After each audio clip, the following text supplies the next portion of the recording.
sul läheb? Kas kõik on okei? Kuidas sa ennast tunned? Hästi. Aga tegelikult neid tundeid on liiga palju. Ma olen šokeeritud, pettunud, masendunud, muserdatud. Ma tunnen end üksildasena, mõttetu läbi väärtusetuna. Ma tunnen ennast vaimselt ahistatuna kõigi ümbritseva poolt. Ja mul on sellest kõrini. Kas tuleb tuttav ette? Minu nimi on Victoria Villig. Ma olen YouTuber, fotograaf, sotsiaalmeediategelane. Aga ma olen ka lihtsalt Viki, õde, tütar, pinginaaber, klassikaaslane, sõber, eestlane, inimene. Ma olen lihtsalt inimene.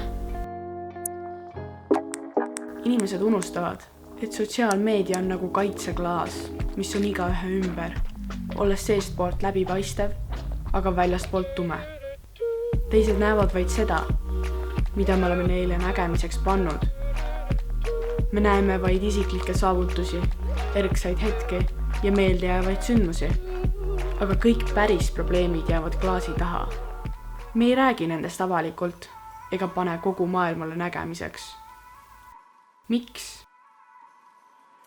Võib-olla sellepärast, et me ei taha tunduda haavatavana. Võib-olla me ei taha hädaldada. Võib-olla me kardame, et teisi ei huvita. Võib-olla me ei taha näida läbi kukkununa, kui kõiki teisi paistab saatvat edu. Aga see kõik ongi ju inimlik.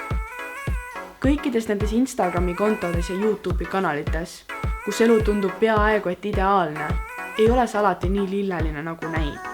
Ma usun, et ka neil on väga isiklikud probleemid, mida nad avalikult ei jaga. Tihtipeale inimesed ei jaga neid isegi oma sõprade või lähedastega. Sa ei tea kunagi päriselt, mida keegi elus läbi elab. Võid vaid oletada. Mul on ka elus olnud tagasilööke. Mitu lähedast on siit ilmast lahkunud. Ma olen oma tegemistes läbi kukkunud mitmeid kordi. Mul on noaga selga löödud, mu südant on murtud, mind on petetud, mind on ära kasutatud, mul on valetatud. Aga ilma halbade päevadeta ei oskakski me häid väärtustada.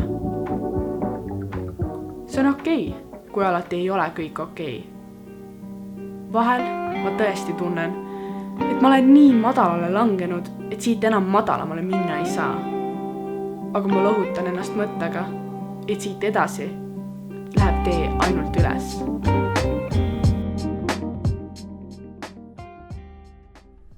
Sest perfektsus ongi liiga palju nõutud.